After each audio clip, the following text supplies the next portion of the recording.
السلام علیکم۔ آزاد کشمیر میں پرتشدد مظاہروں کے بعد صورتحال اب تک قابو میں نہیں آ سکی۔ حکومت نے ایک اعلیٰ سطحی کمیٹی تشکیل دے دی ہے جس میں رانا ثناءاللہ، سردار یوسف، احسن اقبال، سابق صدر آزاد کشمیر مسعود خان اور پیپلز پارٹی کے رہنما قمر الزمان قاہرہ شامل ہیں۔ یہ مذاکراتی کمیٹی آج مظفر آباد جائے گی، وہاں پر عوامی ایکشن کمیٹی سے مذاکرات کرے گی، ان کے مطالبات کو سنے گی اور ان کے مطالبات سننے کے بعد اپنی سفارشات آج ہی وزیراعظم آفس میں جمع کرائے گی۔ وزیراعظم چونکہ ملک سے باہر ہیں تو شہباز شریف نے کہا ہے کہ وہ باہر بیٹھ کے بھی اس کی نگرانی کریں گے اور جیسے ہی وہ ملک واپس آئیں گے تو آتے ہی فوراً وہ ان معاملات کو حل کرنے کی کوشش کریں گے۔ اب تک پرتشدد واقعات میں 9 افراد جاں بحق ہو چکے ہیں جبکہ تقریباً 200 سے زائد افراد زخمی ہیں۔ 3 پولیس اہلکار شہید ہو چکے ہیں جبکہ عام 6 شہری جو ہیں وہ جاں بحق ہوئے ہیں اور یہ پرتشدد مظاہرے جو ہیں اب تک جاری ہیں، ان کو نہیں روکا جا سکا۔ عوامی ایکشن کمیٹی کے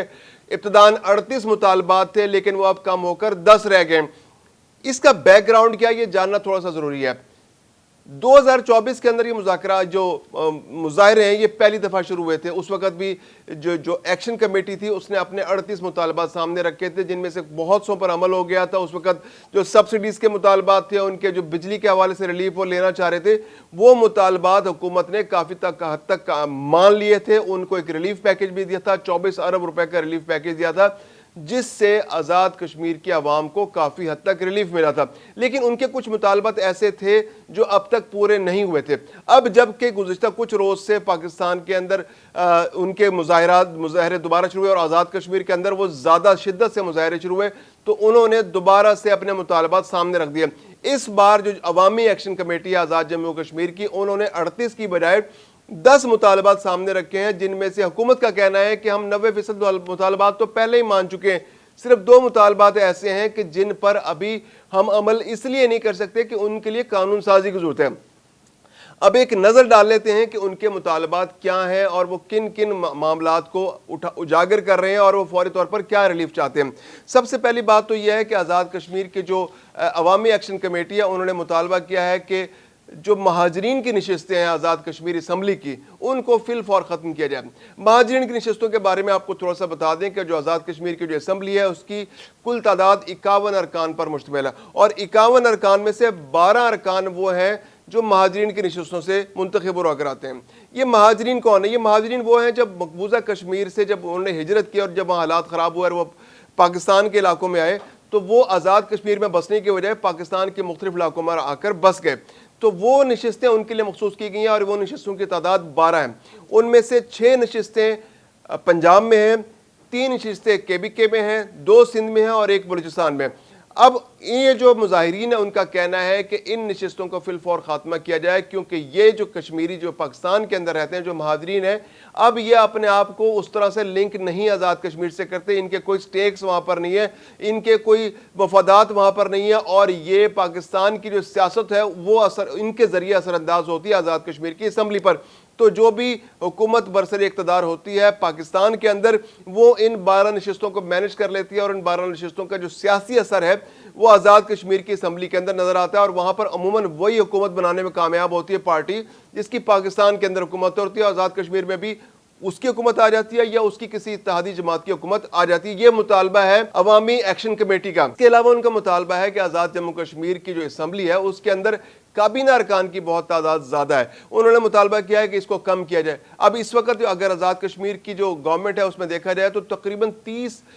کابینہ کی تعداد جو ہے وہ 30 ارکان پر مشتمل ہے، ویئرز پاکستان کے اندر جو پاکستان کے مختلف صوبے ہیں ان کے اندر جو فارمولہ طے ہے کہ وہ یہ ہے کہ اسمبلی کی تعداد کا 10% جو ہے اسمبلی جو ہے وہ کابینہ کے اندر شامل ہونا چاہیے اور کچھ جو ارکان کی تعداد ہے ان کا ایڈوائزر رکھا جا سکتا ہے۔ لیکن آزاد کشمیر کی جو کانسٹیٹیوئنسی اسمبلی ہے اس کی تعداد 51 ارکان پر مشتمل ہے اور تقریباً 30 ارکان کو کابینہ میں رکھا گیا ہے۔ تو اب جو عوامی ایکشن کمیٹی ہے وہ یہ کہہ رہی ہے کہ آزاد کشمیر کے جو لوگ ہیں وہ تو پہلے ہی ان کے مسائل بہت زیادہ ہیں، تو یہ جو اشرافیہ ہے یہ بہت بڑی ہے، تو ہمارا جو پیسہ ہے وہ زیادہ یہ اشرافیہ کنزیوم کر لیتی ہے، VIP کلچر پر خرچ ہو جاتا ہے۔ کابینہ جو اتنی بڑی کابینہ ہے یہ حکومت جو ہے عوام کا کام کرنے کے بجائے اپنا بوجھ اٹھاتی رہتی ہے۔ کابینہ کے ارکان کے اخراجات بہت زیادہ ہیں تو یہ اخراجات کم ہونے چاہیے، یہ VIP موومنٹ کم ہونی چاہیے۔ یہ جو پیسہ کابینہ پر خرچ ہوتا ہے، جو کابینہ کے ارکان پر، وفاقی وزراء پر، ان کی آمد و رفت پر وہ خرچ ہوتا ہے تو وہ عوام پر خرچ ہونا چاہیے. تو کابینہ کے ارکان کی تعداد جو ہے وہ کم ہونی چاہیے. اب حکومت پاکستان کی جو مذاکراتی کمیٹی تھی وہ ان کے ساتھ مذاکرات کر رہی تھی اور وہ گورنمنٹ آف پاکستان نے ان سے کہا تھا کہ دیکھیں ہم آپ کے مذاکرات جو ہیں ان کو مطالبات کو سننے کے لیے تیار ہیں, لیکن یہ جو دو مطالبات ہیں یعنی کہ آزاد کشمیر کی جو کابینہ ہے اس کے ارکان کی کمی اور مہاجرین کی جو نشستوں میں تبدیلی, یہ مینڈیٹ ہے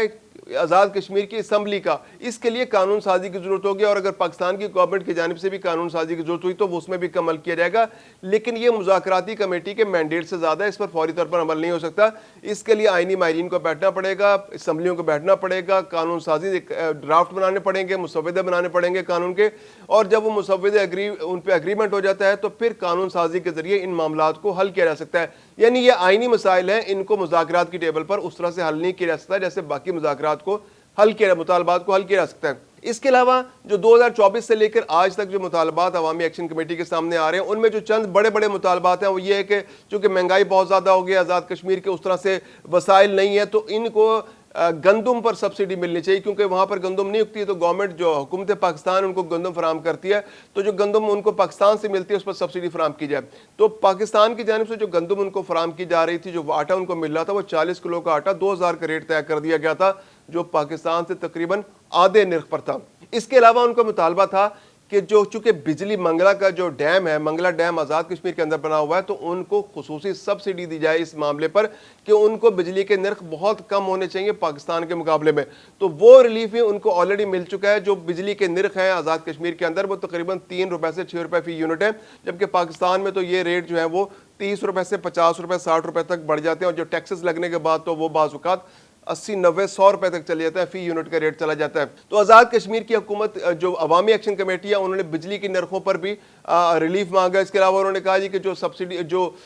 ہمیں رائلٹی ہے وہ رائلٹی جو ہے وہ آزاد کشمیر کے عوام کو ملنی چاہیے. جو منگلا ڈیم اور جو باقی آبی ذخائر کو استعمال کرتے ہوئے جو بجلی پیدا کی جا رہی ہے آزاد کشمیر سے, اس میں رائلٹی کا جو حصہ ہے وہ ملنا چاہیے اور وہ رائلٹی عوام پر خرچ ہونی چاہیے. تو حکومت پاکستان نے اس پر جو ایکشن لیا تھا کہ ان کو جو نرخ فراہم کیے جا رہے ہیں بجلی کے وہ پہلے ہی بہت کم ہے پاکستان سے, تو وہ تقریباً 10 ٹائمز یعنی 10 گنا کم ریٹ پر ان کو بجلی عام لوگوں کو فراہم کی جا رہی ہے. اور جو زیادہ بجلی استعمال کرتے ہیں یا کمرشل بجلی استعمال کرتے ہیں ان کے لیے بھی یونٹ جو ہے وہ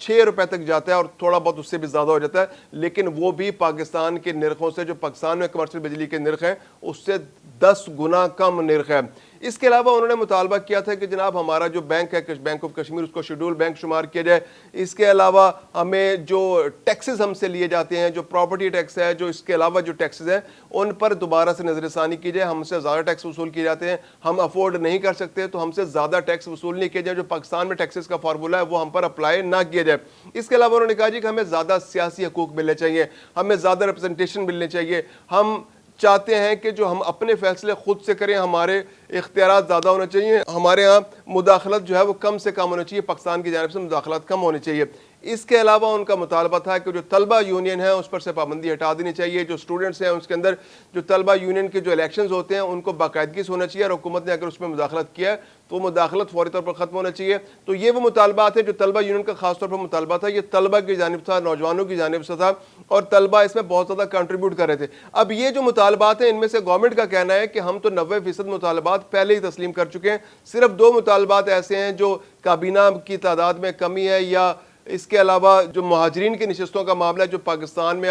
جو آزاد کشمیر کی اسمبلی کی نشستیں پاکستان کے اندر ہیں تو وہ 12 نشستیں جو ہیں اس کا معاملہ ایسا ہے کہ جس کے لیے قانون سازی کی ضرورت ہے. تو اب حکومت پاکستان نے ایک بہت اعلیٰ سطح کی کمیٹی بنا دی ہے جس کے اندر رانا ثناء اللہ بھی شامل ہیں, سردار یوسف بھی شامل ہیں, احسن اقبال بھی شامل ہیں, سابق صدر آزاد کشمیر مسعود خان بھی شامل ہے, پیپلز پارٹی کے سینئر رہنما قمر زمان کائرہ بھی شامل ہیں. اور آج یہ کمیٹی جو ہے وہ آزاد کشمیر جا رہی ہے, مظفر آباد جا رہی ہے. یہ وہاں عوامی ایکشن کمیٹی سے مذاکرات کرے گی, ان سے مذاکرات میں ان کے مطالبات سنے گی اور ان کی سفارشات سنے گی, اور ان کا حل اگر وہاں پہ ہو سکا تو وہ طلب کیا جائے گا, اور پھر ان کے مطالبات سن کر اپنے جو سفارشات ہیں آج وزیراعظم آفس کو پہنچائے گی. تو وزیراعظم آفس, جو وزیراعظم چونکہ اس وقت ملک سے باہر ہے, تو وزیراعظم نے کہا ہے کہ میں جیسے ہی آؤں گا تو واپس آتے ہی جو سب سے پہلا کام میں کروں گا کہ میں آزاد کشمیر کے جو جائز مطالبات ہیں, جو حل طلب مطالبات ہیں, جو فوری طور پر حل ہو سکتے ہیں. اگر وہ قانون سازی کی ضرورت ہوئی تو اس میں قانون سازی کے حوالے سے کوئی ایکشن لیا جائے گا. اگر اس میں فوری طور پر کوئی ریلیف پیکج کی ضرورت ہوئی تو وہ گورنمنٹ کی جانب سے ریلیف پیکج دیا جائے گا, کیونکہ آزاد کشمیر کی جو معیشت ہے اس کا زیادہ تر انحصار پاکستان کی جانب سے دی جانے والے فنڈز, پاکستان کی جانب سے دی جانے والی گرانٹس, پاکستان کی جانب سے دی جانے والی سبسڈیز پر ہے. آزاد کشمیر کے لوگوں کا ایک بڑا حصہ جو ہے بیرون ملک بھی رہتا ہے, تو ریمیٹنسز کی صورت میں بھی ان کے پاس پیسہ آتا ہے. اس کے علاوہ مقامی طور پر بھی ٹیکسز کی صورت میں وہاں پر فنڈز جنریٹ ہوتے ہیں, تو جس کی ان سب چیزوں کے ساتھ مل کر آزاد کشمیر کی گورنمنٹ چلتی ہے, لیکن ان کا زیادہ تر انحصار پاکستان کی جانب سے دی جانے والی گرانٹس پر ہے. تو اب ان کا کہنا ہے کہ چونکہ پاکستان اس معاملے کو دیکھے آزاد کشمیر کے اندر اگر صورتحال کشیدہ ہے, صورتحال خراب ہے, تو پاکستان کی گورنمنٹ کو زیادہ گرانٹس آزاد کشمیر کو دینے چاہیے اور ان مطالبات کو فوری طور پر حل کرنا چاہیے, کیونکہ یہ وہ مطالبات ہیں جو ان کا کہنا ہے کہ فوری حل طلب ہے اور یہ گورنمنٹ آف پاکستان کے ہاتھ میں, اور گورنمنٹ آف پاکستان اگر چاہے تو ان کو فوری طور پر حل کر سکتی ہے, اور زیادہ ریپرزنٹیشن جو ہے کشمیری لوگوں کو ان کے معاملات میں ملنی چاہیے.